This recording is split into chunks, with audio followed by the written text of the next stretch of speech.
After public outcry, the U.S. Postmaster General says all changes to the Postal Service will be delayed until after the election, and this to, quote, avoid even the appearance of any impact on election mail. Idaho News 6 2020 election reporter Madeline White spoke to local election officials about absentee voting and whether the post office concerns affect Idaho. As I previously reported, Idaho election officials say there's no evidence supporting the threat of fraud with Idaho's absentee voting system.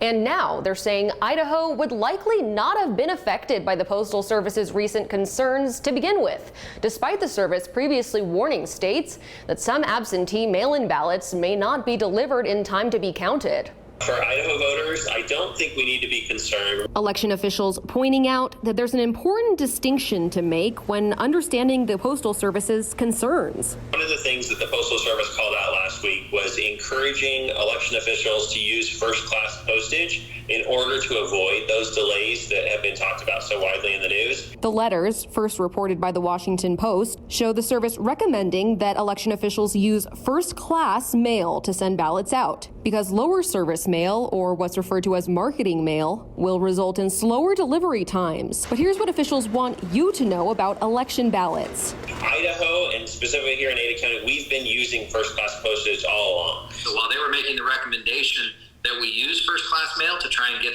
things expedited as quickly as possible, that's something that Idaho has been doing for a good long time. Then there was the outcry following the reported removal of mailboxes in some states. This is important because if you're one of the estimated 1/2 of voters planning on voting absentee in the general, you just might use them for voting, especially if you're in a rural area. Well, in his Tuesday letter, Postmaster General DeJoy confirmed, quote, blue collection boxes will remain where they are, end quote. We went a step further and asked the USPS about Idaho's mailboxes, to which they replied, quote, there are no USPS collection box addition or removal activities scheduled in the state of Idaho during the remainder of 2020. No removals at all, today or otherwise, end quote. Still, officials are asking absentee voters not to wait until the last minute to request their ballots. The Postal Service is recommending that voters request their ballots no later than 15 days before the election, even though the Idaho statute says they have till 11. So again, it was a recommendation. We certainly agree with the recommendation. They should request it early. And as for returning them?